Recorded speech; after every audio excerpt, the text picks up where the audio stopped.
Assalamualaikum warahmatullahi wabarakatuh. Baik, di sini saya akan memperkenalkan, nama saya Arsila Pauja. Di sini saya akan menanggapi suatu cerita dengan video yang saya telah tonton dalam menyajikan opini berdasarkan teori psikologi.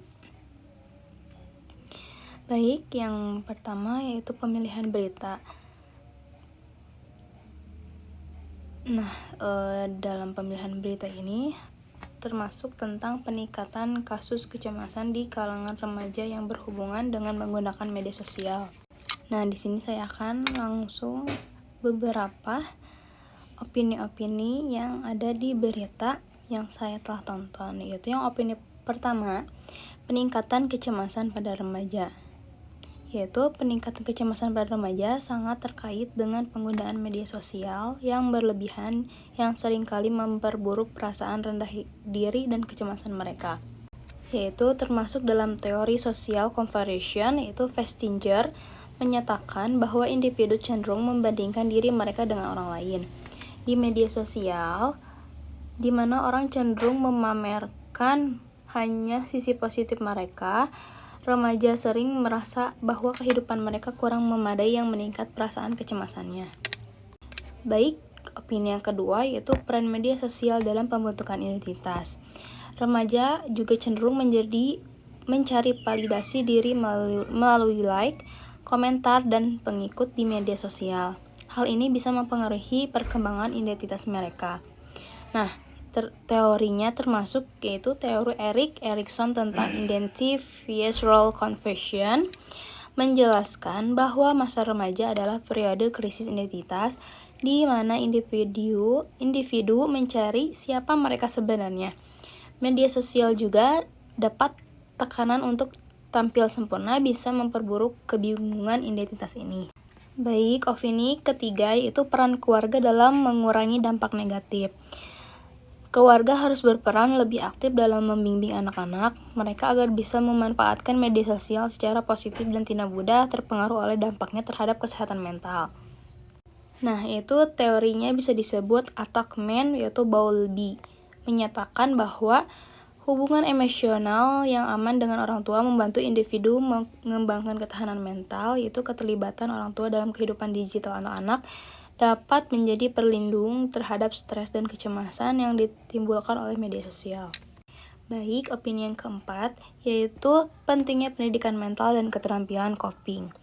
Sekolah perlu memasukkan pendidikan tentang kesehatan mental dan keterampilan coping agar remaja lebih siap menghadapi tekanan dari media sosial.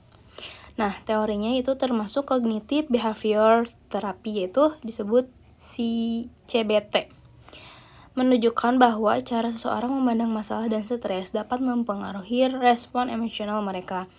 Dengan mengajarkan keterampilan coping yang baik, remaja bisa lebih siap menghadapi tantangan yang datang di media sosial. Baik, itu opini yang kelima. Opini yang kelima yaitu dampak negatif berita dan konten yang negatif. Nah, konten berita atau postingan negatif yang sering beredar di media sosial dapat memperburuk perasaan kecemasan dan depresi pada remaja. Yaitu teorinya yang termasuk Stress and Coping.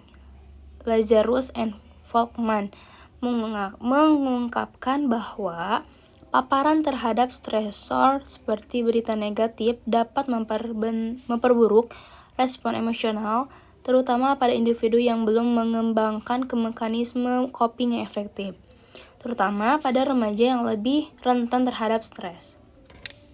Baik, opini yang keenam yaitu media sosial sebagai alat positif.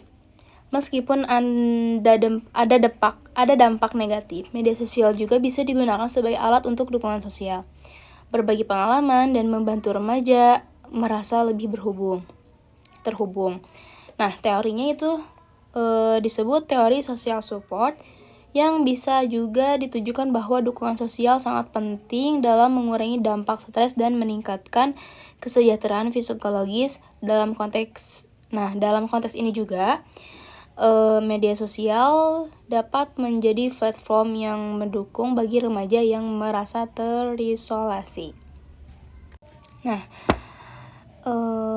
dalam penyampaian opini-opini yang saya sampaikan, yang saya bisa membuat video yang menyajikan pandangan luas tentang suatu masalah dan memberikan wawasan lebih dalam tentang dampak psikologis dari fenomena sosial tertentu. Baik, di sini saya mengucapkan wassalamualaikum warahmatullahi wabarakatuh.